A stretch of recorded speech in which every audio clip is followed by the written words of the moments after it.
Hello, everyone. Good morning and good afternoon, depending on which part of the world you're joining us. I'm saying first good morning because this is a webinar series dedicated for Caribbean Food SMEs. I'm Cristina Reni, and I'm part of the Alliances for Action team. That is an initiative from the International Trade Center. That the International Trade Center is doing this in partnership with Caribbean Export Development Agency and with the very great support of the European Union, the Organization of African, Caribbean and Pacific States, the Caribbean Forum and the UK Foreign Commonwealth and Development Officers as part of the UK Trade Partnership Project. So welcome back to Taste Online. This series about digital marketing strategies for food SMEs based in the Caribbean. We're here every Thursday, and today we're doing a new session on what your audiences want. And this is the title for today. And I'm very pleased to be joined by Francesca Mastrovito, who's here with us. She's a communication specialist based in Italy. So that's why we were saying ciao at the beginning, but very international. She's not only, I would say, a food lover, but also a word lover. So she's a great person to be joining us in this session because for communicating, it's not about only having the tools, and I think that we have provided great tips in these webinar sessions on tools and really practical things, and today as well. But it's also very important how you communicate things and the real content behind it. So that's the purpose of today, on how to cross that and connect it with your audiences. Because we've been speaking about channels and different ways, and we will continue to speak in some of other sessions, for example, in things like Instagram, but also we need to be having in mind who are you speaking to and what are you saying. So that's the purpose for today. Thank you very much for joining us. And the first thing I wanted to let you know today is that we will have a very interactive session today. So it's a bit different for the ones of you that have joined in the past weeks. We really want to have a bit more of your comments, and we have decided to do a bit of activities around that. So while Francesca says hi, I'm gonna invite all of you to go to menti.com and use that code that you have here. I'm also gonna ask perhaps Francesca, because I didn't. Well, no, I'm gonna do it while we speak. I'm gonna copy the link on the chat. Sorry that I didn't do it before, but I have it here. For all of you to I have it here. It's easier for all of you to join in that sense. So, okay, I'm doing that right now. Please let me know if you see it. You have it on the chat, so you just have to click there. The first thing that we saw last week with Tanya Carey is that she spoke about content development, and she gave us a lot of tools. But now we want to start this session understanding what I said you do. So if you go to mente.com, include that code, or click on the link I just put on the chat, and submit what you do in terms of content. Tell us a bit about what you do, and I will be sharing those results with all of you here. So it's more of a collective session. So over to you, Francesca, so you can say hi to everyone. Sorry. Thank you, Christina. Thank you, everyone, for having me here. I hope everything is fine with the audio because it's a little bit louder here, but good, great. So I'm Francesca. I'm Italian and I still live in Italy. And as Christina said, I'm a content developer mainly, and I would say exclusively focused on food. I made a very, I would say, particular choice in the sense that I chose to write and do stuff about food, and then everything doing, making it into practice came later. So I would say that, as Christina said, in a way, I'm more focused on the content, and then I just find a way to put it into practice and put it outside of the world. So I'm mainly, collaborating with very different realities still in the food sector. So from a GDO supermarket to publishing house, just focusing on cookbooks, on even collaborating with restaurants and smaller realities, but in a way they're all have one thing in common, which is food. So it is also great, you know, to understand all the links between all these different realities that could have many different ways to communicate and to speak up loud to the public, and also understand and acknowledge how their audience are different. So this is actually something that is connected with the session that we're having today. So understanding the right tools, first of all, and then understanding how can we develop and adjust content according to the tools and then our audience. Good. Thank you, Francesca. So I'm just gonna go to the Menti to see the answers that we got there. If anyone has any problem going to the Menti, just let me know, please. I'm just gonna stop sharing my screen so I can show you.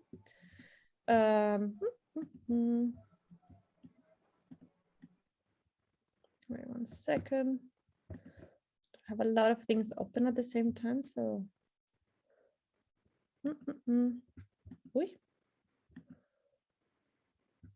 Did everyone was able to see it? I'm uploading it again because I had a bit of an issue presenting it. Let me present it. Just come to the slide. Can any of you that have done it, let me know if you had any issues or you were able to do it?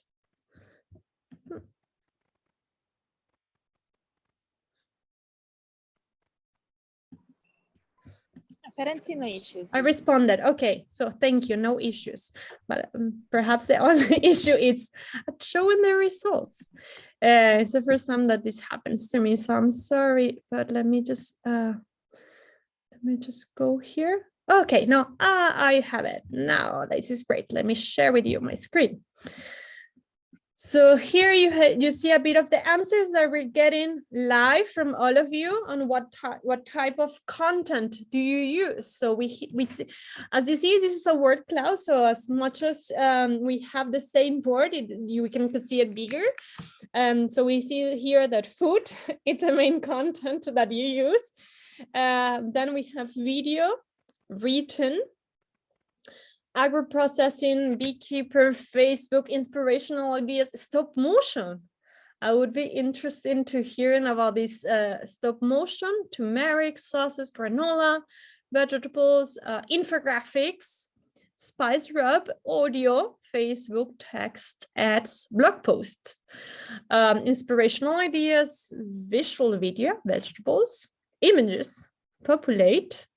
So you can see that it's moving a bit while you're answering our Menti to understand a bit more what kind of content, what type of content you usually use. Let me just check that everything is frozen, says Natasha. Natasha, can you see it now? Just text us if you have any issues. We can now all see it. Great visual videos, images, education. It's so perhaps interesting to me that video comes first and before anything that is just visual, as pictures and infographics and photographs. So it's super interesting because sometimes developing a content on a video is way difficult. I would say more difficult than a picture. So super nice, super interesting. Yes. I invite the person that wrote down the slow motion to tell us a bit more about this. If you can raise your hand, we will be able to give you the floor so you can explain us a bit about what you do in terms of slow motion. Or if you chat here, Ute, okay. Hello, Ute. Can you hear us? I think your microphone is in mute. All right, there we go. All right, so now it should be working. Hi, good morning. How are you? Good, thank you. All right, so now we're using stop motion videos. We've partnered with a videographer who does stop motion videos. I actually just tagged you in a post that we did, Christina, on Instagram, so you can see what I mean with that. Oh, that's lovely. Yeah, stop motion. So if you check out your Instagram, I just tagged you in it so you can see what I mean with it. So we really partnered with an artist because it's a different way of visuals and people really tended to gravitate towards it. So we invited him to do these stop motion videos. It gave us a little bit of an advantage because it looks a bit more professional and it's a bit, it's something different to look at than just regular videos and images. So that's why besides the regular images that we do and besides the regular videos, we've partnered with him. It also fits in our company ethos because we also promote local artists. And this is yet another way where we let one of Jamaica's talents shine and tell people, hey guys, this is possible. So that's why we did that. Thank you, Walter, for sharing this all with us. So what I'm gonna do, we have a small slide, a short slide, I would say, on videos. So perhaps when I show these examples, if it's all right with you, I'm gonna go in my Instagram here on my computer, and I'm gonna check where you tag me so I can show it for everyone. So they can all see what you're doing. Please do. Yeah, please go ahead. Okay, great. So now let's go to our next slide, which is the next question that you received. Let me see if it works now that I move it. I don't know if you have seen this, but you can also go to the next one that is like, how familiar are you with these types of content? So while you answer this, because I've seen that you have not answered yet, is the same Menti number and I would say the code. But we just wanted to give you some examples. So Tammy, again, she showed us a bit on content development and how you do this content development. But we wanted also to provide you with some specific ideas and of types of content for food SMEs. It's a very specific market. I found it very exciting, and I think Francesca also, because food is something that we interact with every day. If we're also very lucky, we are able to interact with it 3 times a day or even more, no? So it's very curious because in this world, it has become food something that you don't have to eat it to consume it. And we're also consuming food in different other ways, we're on our social media, we're on our email, we are reading a book, and this is other ways that we're now in this modern world consuming food. So in that sense, this gives us a lot of choices on types of content for food SMEs. So here's but at the same time, it is the only kind of content that you can eat. If you consider any other kind of produce and products all over, and of course you can eat anything, but it's the only thing that is edible and it's pleasurable, So in a way, that is the advantage of food, that it is also a very immersive and intimate kind of ritual, I would say. So yes, of course, it has a great limit that you cannot make them, your products taste in different kind of tools, through different kind of tools. But at the same time, in order to evoke that kind of taste and smell and pleasure, you have so many different ways to describe it, to talk about it, and also to communicate it. So that's definitely the advantage and the power of food among any other kind of produce. Exactly, and here we can see other ways. I think Walter has his, he wants to share us, and I wanted to speak about Walter and how creative that was on how food can also connect with other areas such as art. So let me see. Walter, you can speak if you would like to. All right. Yeah, so what we've done is made sure that we connected our product. Well, our core values are really, we not even connected to the artist, but we really made it one of our core values. Knowing that there's so many creatives out there, knowing where we are located, and knowing that it's hard for young upcoming artists to get their art into the world, we saw an opportunity there to really connect with them. A good example is, of course, that our packaging carries their image. That would be the easy way out. So we decided to also put a bio inside our packaging so that people can actually find their information. And we take that further. Now we're pulling it towards our social media and allow other artists to participate. So that ball starts rolling. And the beauty of it is that now we don't even have to actively look for artists, but they're now coming to us and say, hey, I have a wild idea, can I try? So it's really cross-pollinating of creativity. It's cross-pollinating. So I don't have to sit down and think too hard of, okay, what's my next post gonna be? Because I have so many things in the pipeline already coming towards me, because all these creatives are saying, hey, I want to work with you. Of course, you need to get the ball rolling and need to start it up. But now we're in a momentum that people are really looking forward, and they start getting creative with my product. And that's perfect. That's what you want to have, because there's millions of people out there with millions of ideas. So why should I reinvent the wheel every day? Let them do it for me. And then I can pick and choose which ones I post when. So that's really how we approach that. And that's exactly how my pleasure. That's exactly how the stop motion came to be. This was an upcoming videographer who saw our product, saw what we were doing, and he reached out, and we just let people do what they're good at. That's really what we're doing. Thank you for sharing that, Walter. And I think that here comes to this quote of a marketing expert that I wanted to share with you, because I know that the session today we titled it what your audiences want, but it's very important to start from the point that it's not about pushing your message to an audience, but the way of spreading an idea, it's to have an idea that is worth spreading, no? So it's a bit of what you were saying, no? Once you have something, the right content, and that can be many things, like from collaborations with an artist, like Walter just mentioned, to all these different ideas that we're happy to share with you today. Those are the ones that once you have that product and you're able then to make that connection with the audience, using the right type of content as well. Walter, you want to? No, I absolutely agree.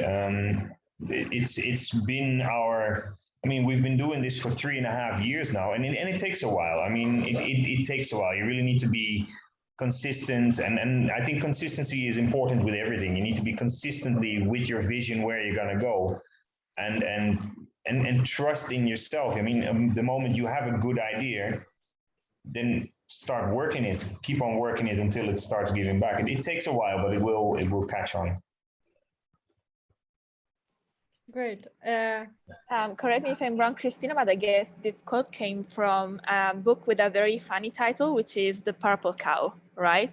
Yes. So in a way, I guess that this is exactly what we're looking for, to paint our cow purple, rather than just, collecting people to go through our, cows. So how can we make something special and worth it that is immediately recognizable, and it's immediately something that people would like to talk about it to know more? I just also wanted to share with everyone one information, because I know Walter and his brand, but Walter, perhaps other people don't know that you're based in Jamaica and you have your a chocolate company. So if you want just to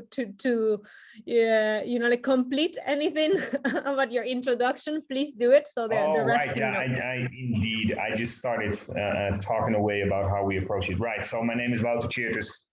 Together with my wife is Jamaican. We're both pastry chefs for the last 3 decades, and we've learned how to make tree-to-bar chocolate in the Caribbean. We traveled some, decided to settle back in Jamaica, and started our tree-to-bar adventure here. We know that Jamaica has one of the 5 best cocoa beans in the world, fine flavor cocoa beans. And with the knowledge gained in another project that we did in St. Lucia, we figured, it's time that we give back, and it's time that we try to help revitalize the industry here in Jamaica. It used to be quite sizable, and it has scaled down. I don't know if Nick is here today from 11 Cocoa, but he is really a history buff on the history of cocoa in Jamaica, so he can tell you much more about it than me. But together as chocolate makers on the island, we're really trying to revitalize this industry. And our approach is really to connect with the farmers, put them on the forefront, connect with the artist, and that's our unique kind of approach, and making sure that the inner city communities that we serve benefit. That's really important because, of course, well, I'm from Holland, I'm from Amsterdam. I came to the Caribbean in 2008 and never went back. And yeah, by now I've been here long enough to be able to say, you know, you see where it squeezes, you see where you can help, and I think it's your moral duty then to try to do so, whilst making a living for yourself. So that's really, in short, what we're doing. Thank you for that, Walter. It was lovely. And yes, Nick Davis is also here on the webinar. So perhaps I'm also going to use one of the activities that Nick does in Jamaica in one of my next slides as well. So let's just go to the Mentimeter to see what the results were for our second question. That it was a bit more of like, what you do in terms, what you are more familiar with in terms of all these contents, to understand a bit what people are using in the Caribbean, what all these entrepreneurs that are here with us this morning, what you usually do more. We can see here that customer reviews is the most used one, then followed by image gallery. So using images. Then we have videos, which, as we saw from our word cloud before, it's a main one. And I think that this is very much hitting the nail on what we have heard in the previous webinars, when videos are now more seen in social media and encouraged, so have more visibility in that sense. Then we have live videos, so cooking a recipe or an interview. Then polls here, and email newsletter, followed by blog posts. Good. So I think that here we can see a bit on what people are more familiar with. Water? I saw your hand. So sorry, we have it. Oh no, let me lower my hand. I'm sorry about that. No, it's fine. So just raise your hand when you want to speak. For us, it's a pleasure. You're not interrupting. I just want to make sure that that when people want to speak, just raise your hand, and I will, you know, like make the Zoom setting change it so you can speak. So here you see a bit of, you know, like as I was saying, things that are popular, but perhaps others that you know a bit less. So just for example, no one mentioned the competition, but there's a lot of giveaways in social media that are happening right now. I'm sure many of you have seen it, and we also have seen people not only doing one competition or one giveaway for one brand, but also partnering with other brands. So also packages of these competitions or giveaways to also spread a bit more the word with similar products at the same time. So as a next step, I'm gonna go into some examples that we have prepared for you today to let you know a bit how this sort of context is being used. And we will be more than happy if anyone wants to share a specific idea or thing you do, like Walter did with the video. The first one I wanted to share with you was the customer reviews. The first one I have is more of a classical way in a website of how you can share customers review. And this is from Nalido.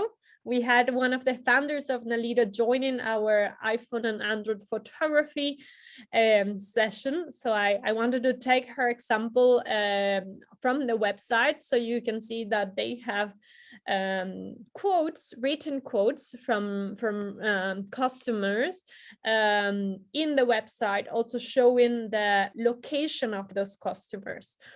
So you can navigate that, but see, sometimes it's very simple. And I know that part of the challenges for many of you connecting with buyers, especially outside of your countries, it's been that it's harder to make people try their samples, but this is another way of how Francesca was saying, you know, like giving a bit of a taste before you can actually give the taste later to a buyer or to a customer. On that, I also wanted to show you this other example that I have from Black Mamba. Black Mamba is a spice company, spice sauces company that we work with in Alliances for Action. They're based in Eswatini, and they're also a great example. So I wanted to share with you this video that you can find in their Instagram, and it's a review. Let me see it if it charges. It's a review from a customer that they had. This customer did it in TikTok, so another social media. They pull it in from TikTok to, I cannot make it work, from TikTok to Instagram.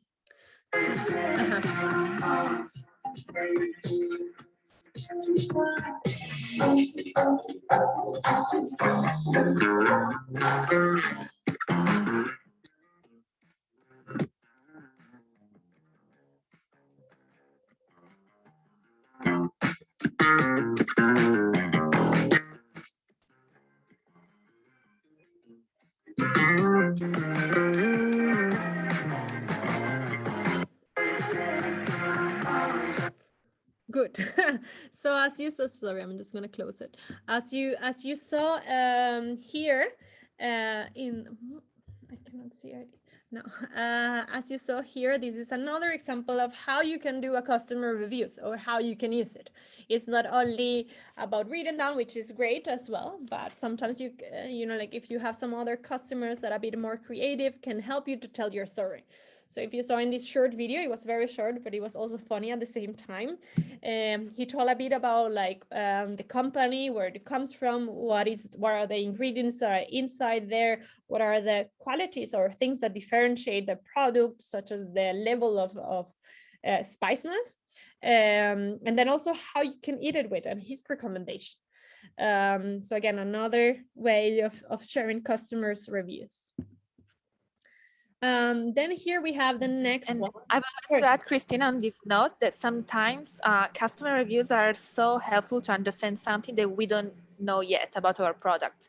So sometimes there are so many ways to, especially in terms of taste, you know, sometimes we just underestimate some part of the product that are not, that we don't think they are so important for us, but for the customers, even considering, you know, out of 5 customers, 4 of them tell us something that we didn't know or we didn't consider as important. So it is something that has to be into our narrative, because sometimes it is just way more important than something that was in originally our story. And at the same time, as this very funny review told us, is that there are so many ways to tell about our product. Just, you know, not just about in terms of description, but in terms of creativity, in terms of speaking out loud about it, that can really help us promote our product. Cool. And we also have Umeda, who's from Naledo. So thank you, Umeda, for being here. She wants to speak, so please go ahead and share with us anything that you have been done. I think when customers tell us how they use our product, because our product is versatile, but some of the unique ways that our customers use the turmeric paste is like on eggs Benedict, in the béarnaise sauce, and you know, wild and crazy things. And I think to have competitions on how many unique ways you use it would be cool. I will definitely try it out. That's a great example. Yes, thank you for sharing. Yes, that's a great idea. Yes, you know, like sometimes it's about spreading that idea as Water did. So you launch out something and then you can come out with different ways that you haven't even imagined for your product, but that people can use it in a different way. And then you can, you know, like share it again, share the ball again. It's a great feedback loop.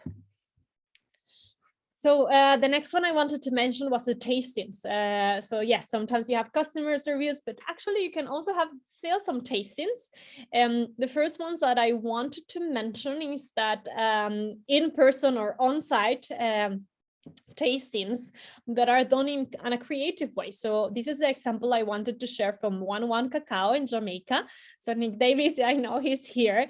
So he has pulled out his experience in Airbnb. So for people traveling to Jamaica or people living in Jamaica, they can have this experience with him of tasting 11 Cacao. And he's the one guiding that tasting. So he's offering that in another platform that is online and is part of his digital marketing, and then he welcomes people on site and shows them a bit more about what he's doing and like guides them to through the tasting of chocolate.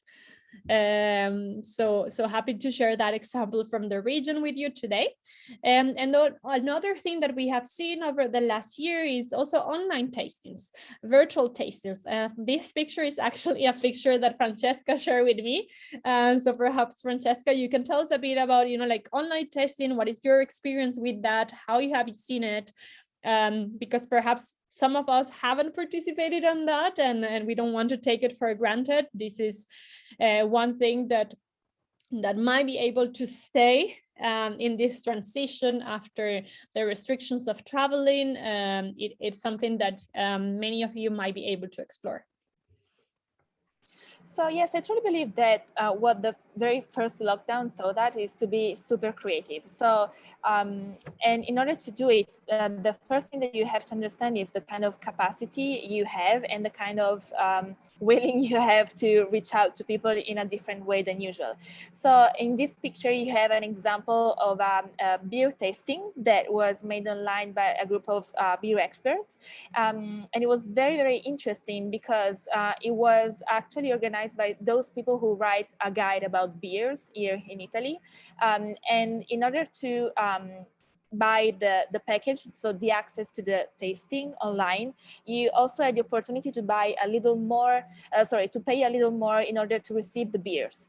So it was super interesting because you didn't have to go to to the supermarket or to the breweries because you couldn't actually go outside, and you could just stay home and receive your beers. And this is something truly unique for those kind of products and companies with these products that are not already spread outside, so in case you don't have a huge capacity, and a huge visibility in the outside world, and you would like to invite people to follow you, even people that are very, very far from you, this could be an option.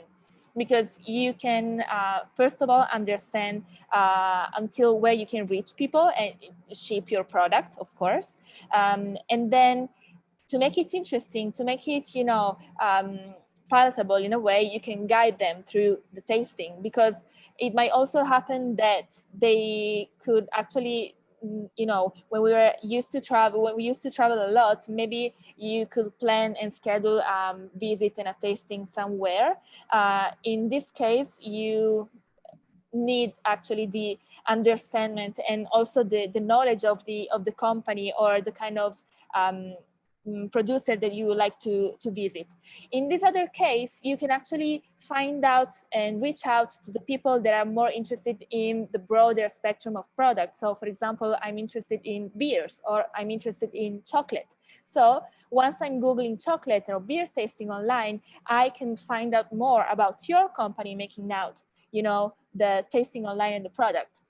So it is very dependable on the kind of, how would you like to reach out to the public and to the audience, but there's also, of course, investment in between.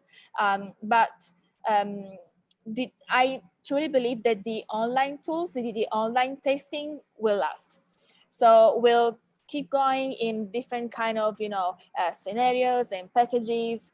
You can actually, invite people to buy something in the supermarket if you know that people in this kind of area in the world already have the opportunity to go to supermarkets and find your product. But delivering them is also a very nice way to, let them, to cuddle them, to say, you know, I truly care about the product, and I truly care about you testing it in the right way. So there is something that is truly unique coming directly from our house, from the, you know, the place we produce it. So I think that is a very nice tool also to break up the boundaries between online and offline. So it is something that is truly, truly authentic, and it's still pervasive because you're actually tasting it. But at the same time, you really don't have to make such a fuss to go to the other side of the world or to the other side of the country to try it out. I'm curious to know if anyone here in our audience has done a virtual tasting of your products. Please raise your hand or write on the chat if you have done so. We're curious to see if any of you have done that. I see that someone raised their hand. I don't know if I think it's Umeda.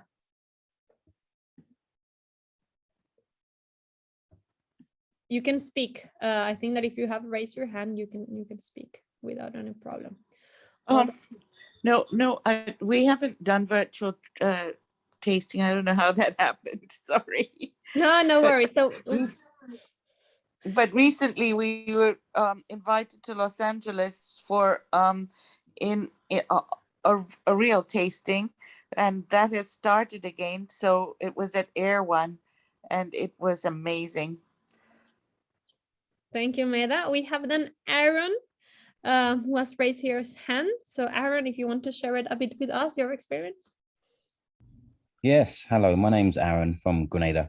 I have a company called Tri Island Chocolate. And when the pandemic initially began for us, we had obviously locked down as an island, but we had lots of sailors that were coming into the island who would have to stay in their boats for 14 days in quarantine before they were allowed onto the land. So what I did with my make your own chocolate bar experience that I typically was doing on the island was allow them to, we would connect via Zoom. I would give them access into my factory via Zoom so they could see me making the chocolate bar for them. I'd give them 6 to 7 different ingredients they could use, or I would use for them to make their own chocolate bar. I would then, about 45 minutes later, have the chocolate bar left at the dock for them. And when they were able to dinghy across to collect it, they could collect it, go back to their boat, and made 45 minutes earlier, and then half they could consume it on their boat whilst they had to prolong the quarantine period. Wow, that's such a cool idea. And look, that's a really, like great example about value addition, and also taking advantage of things like people quarantining, which usually it's, of course, an obstacle and a barrier. So thank you, Aaron, for sharing that. We also have Jeanette that would like to share with us her experience. So over to you, Jeanette. Hi, good morning, everyone. I'm Jeanette Marcel. My business is called Handmade by Jeanette.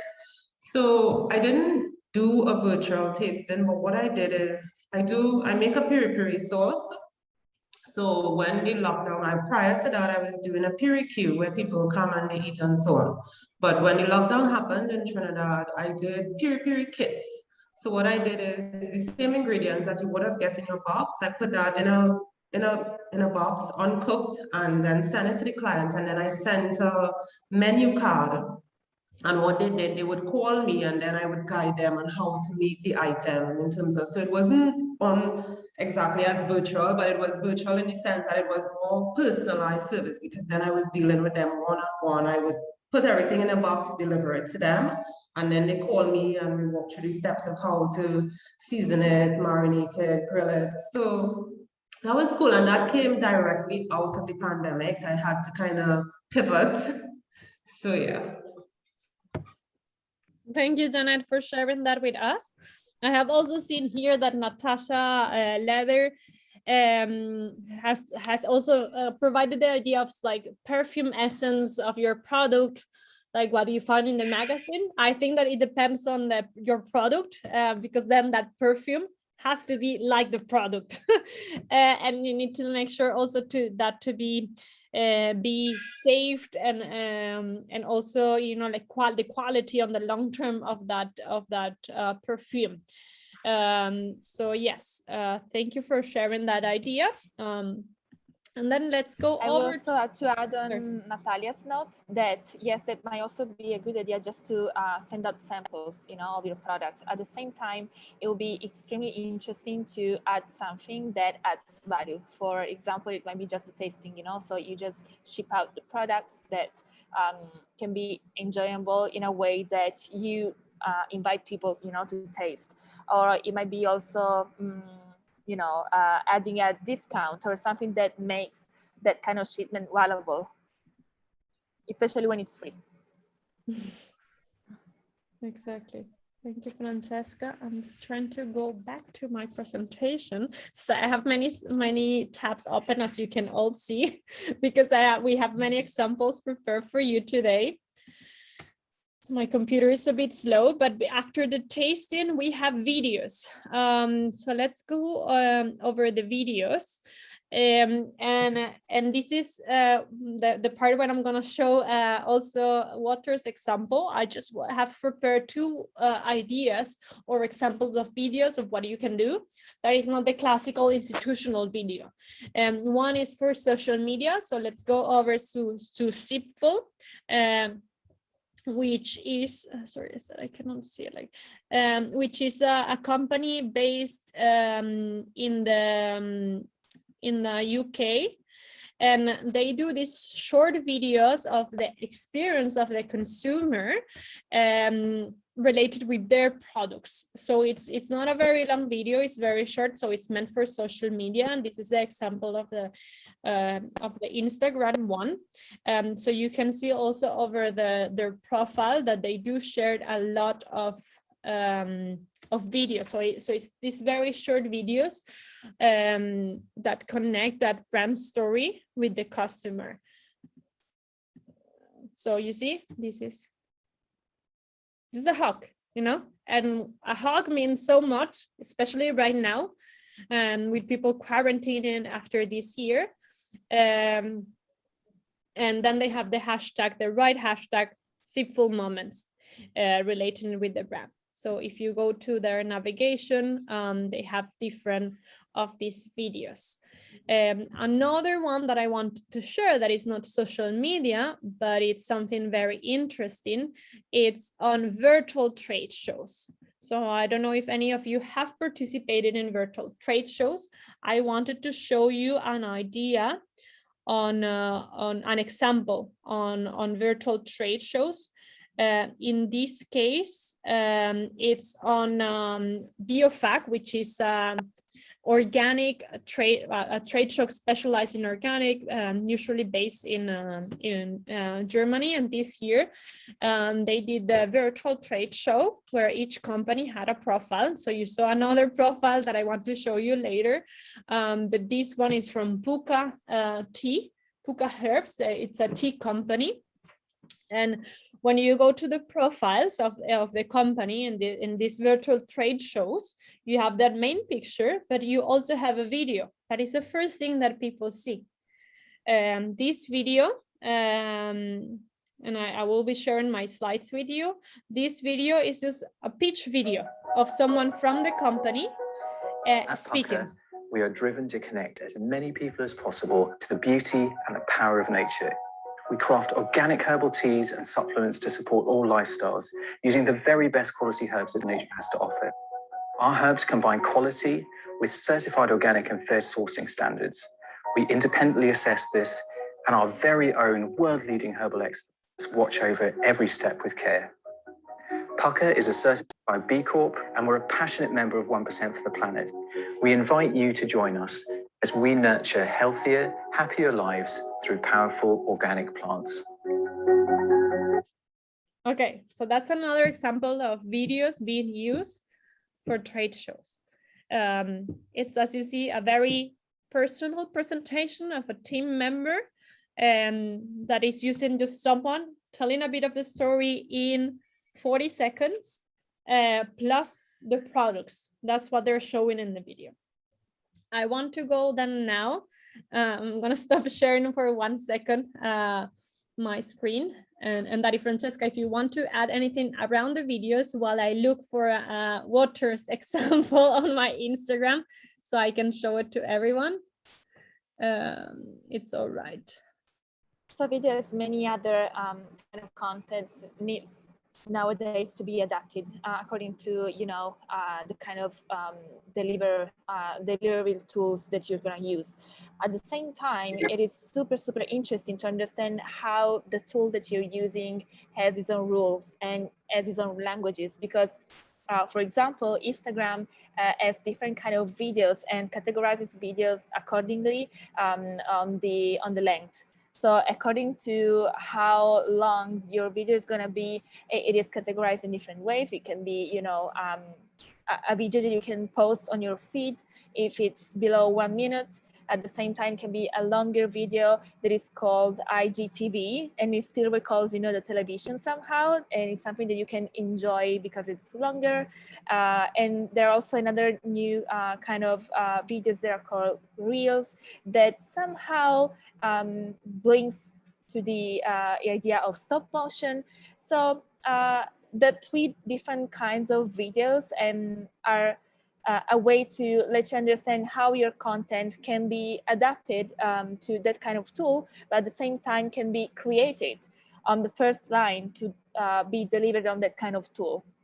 Because somehow you really have the idea of the storyboard of what you're going to say, what you want to say in mind, but it can be funnier, it can be more efficient if it's delivered in a way that your tool suggests. So even, of course, it has to be coherent and consistent with your brand, with your identity and tone of voice, but at the same time, it can be something that is immediately structured on the tool and the kind of video you decide to use. Because it is more recognizable, because it gives different kind of inputs for your creative agency or your creative mind. It really helps you understand that, understanding the kind of tool you're going to use helps you understand and structure better the kind of content you want to deliver. Good. So my internet's a bit slow, as I was mentioning. So I haven't been able, I tried to open it, but I'm still not there. So I'm gonna go to my next slide here. That it's about images. No, we have spoken a lot with different in different sessions about images. And here I wanted to share with you 2 examples. One is this is a trade show profile of Far Africa, which is a chocolate company from Ghana. And then on the right side, a cheese store in Spain. And I think that if you see that there are 2 different businesses in 2 different places, for 2 different platforms, because the right one is Instagram and the left one is again a trade show profile. But what you can see there is that it's very important right now about content production is transparency. And you can see the people that are doing the product, and we spoke that again with a great sample of one of the founders from Nalido on the photo webinar, but it's also about the facilities itself, like how your product is being made. So relating that with the image gallery that you're presenting, it's also very important when you're thinking about a food product that you're doing yourself, that you're transforming those raw ingredients, and at the same time, especially over the last year, thinking about health and safety. This is something that also, as buyers are not able to travel anymore, and they might also ask you. And instead of asking you for it, if you are presenting that sort of transparency when you're doing image galleries, it's also a great tip to build trust with your audience. Sorry, I just opened it, but I was not intended to do that. Because I have the link, so I will be able to share this presentation later with you. Okay, let's charge it now. Okay, so that's about images. We have a bit of time. So the next one is that we have lists. I don't know if any of you have seen that there's a lot of lists out there, but they're also good because they retain people's attention. No, so for example, on the right side, we have an example from DR, which with a coffee company called La Gente de la Isla.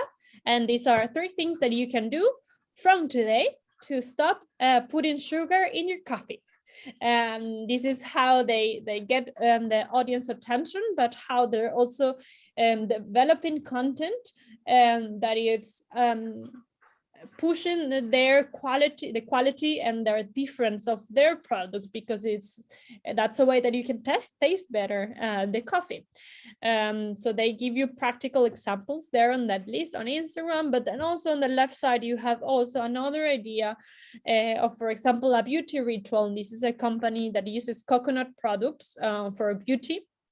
For beauty routines. So this is the 5-step beauty ritual. So these sort of things are very short in terms of content, but really potent, like help you to communicate the qualities and what differentiates your product. Then we have, related with that, is how to know. And I think when it comes to food, this is a key thing. And for example, Umeda gave us an idea, like, okay, launching this competition, how audience uses your product. But you can also give tips on, for example, how you store your coconut oil in summer. So coconut oil usually melts, and if it's very warm.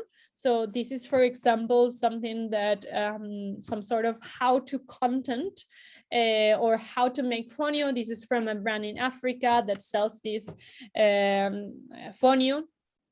And many people don't know it. So they did in their YouTube channel a quick video on 33 seconds on how to make fonio.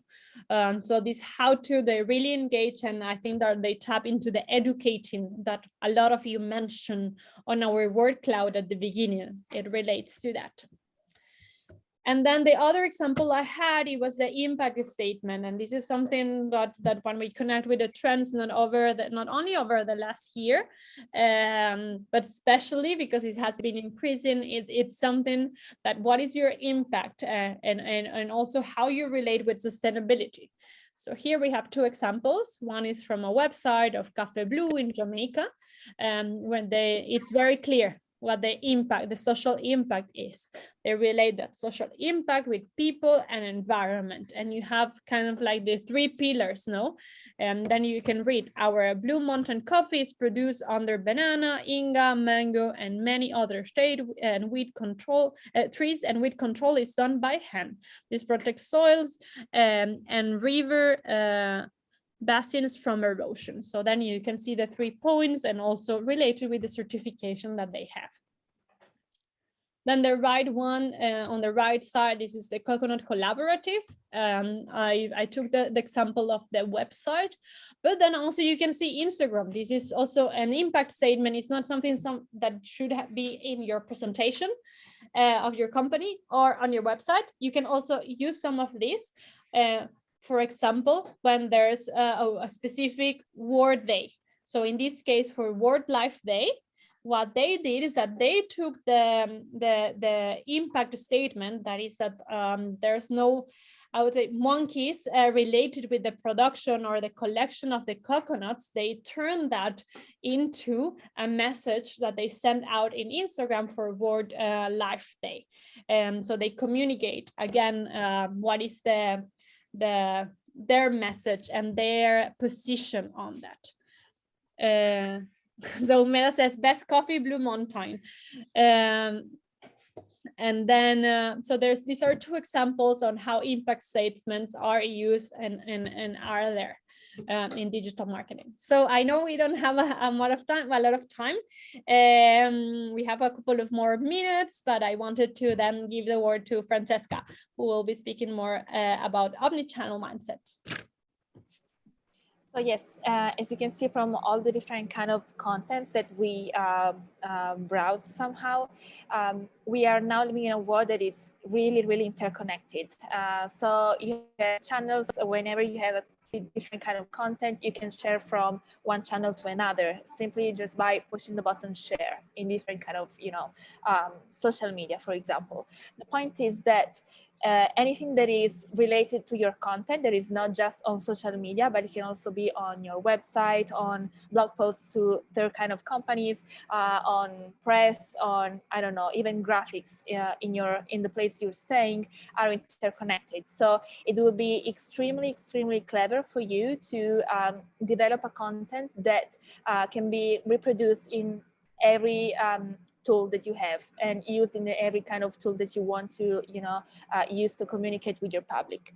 At the same time, you really have to understand the limits and the potential of the tools you're using, because they have different kind of rules. So for example, once you've created the content, you have to first ask yourself if even just by the size is okay for Facebook and Instagram and your blog post, because sometimes the size is different, and even the structure of the picture cannot be adapted, because it is developed horizontally, and somehow on Instagram now in the stories have to be developed vertically. It really depends, at the same time, once you understand the connection among all these different kind of actors and different kind of tools, it will be extremely interesting to understand how these boundaries can be broken up to connect your people and your audience in a way that is also offline,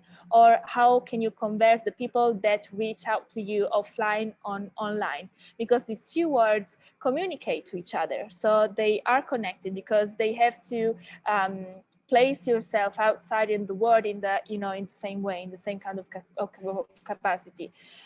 What is interesting now about this huge diversity of tools is that somehow they have different kind of audiences, especially not just about in terms of interest of the area they are located, but also in terms of age. So if you're interested, for example, to reach out a public that is younger than your usual client, it would be a good idea to communicate and to reach out through Instagram or social media rather than just your website. Or on the other way around, if you're more interested in reaching out to people that are more located in your community, it would be clever to do tasting offline and then to collect all their email addresses to reach them out through an email marketing asset. So it really depends on who your target is, if you already have a target, to understand what is the best way to reach them out.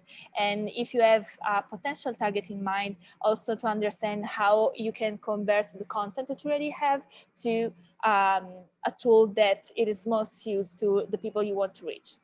So in a way, it is super interesting to find out different ways to create content, because you have so many tools to play with that every single time it can create, you can have a very different deliver from the thing that you started from.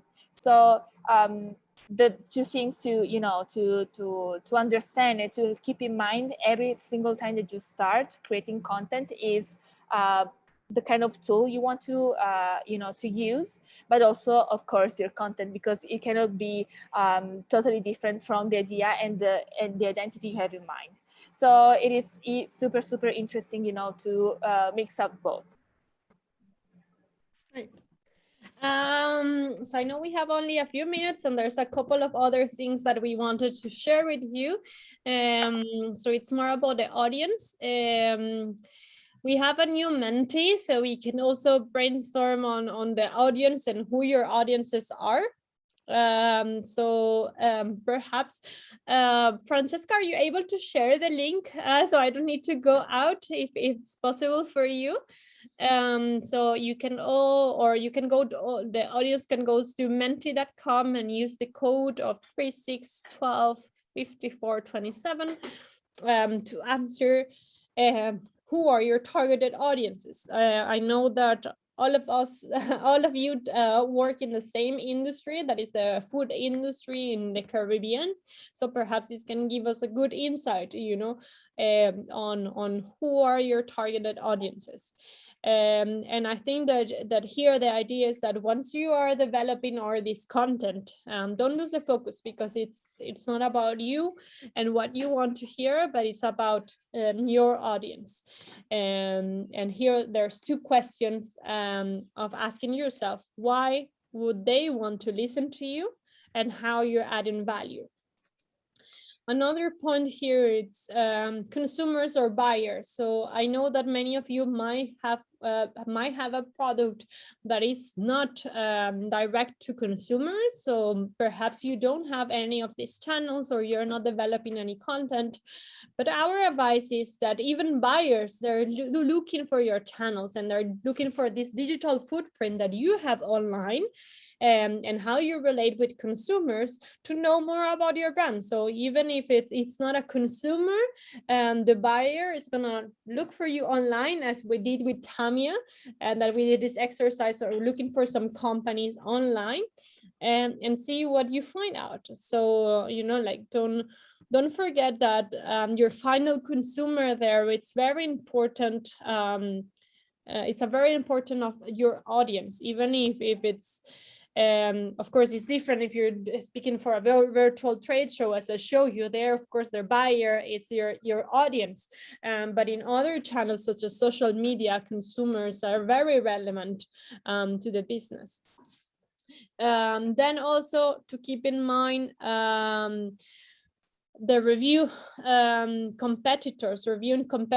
What are your competitors saying? So it's not about repeating what everyone is saying, but differentiating from what your competitors are doing, and engaging your audience while you're doing that. So here I'm gonna, you know, like quote again Seth Godin and one of his books, because here the point is gaining the trust of your audience, no? And this really connects with the example Water shared with us, no? You know, the idea is that you're there to help, and to find out who is involved in where you would like to go in, what do you need to do, and someone will be there to pay the money so that problem can be solved. Of course, he's speaking not about the food industry, he's speaking in general, but this is it, you know, like it's about you're there to making a contribution. So just like Water was saying, you know, like his contribution as an entrepreneur to Jamaica is also something that he sees there, and the consumers see. So let's go to check the next Menti meter here. On audience. I'm trying to do that. I know we're a bit over our time, so we're just gonna do this, share these results, and then we're gonna wrap it up.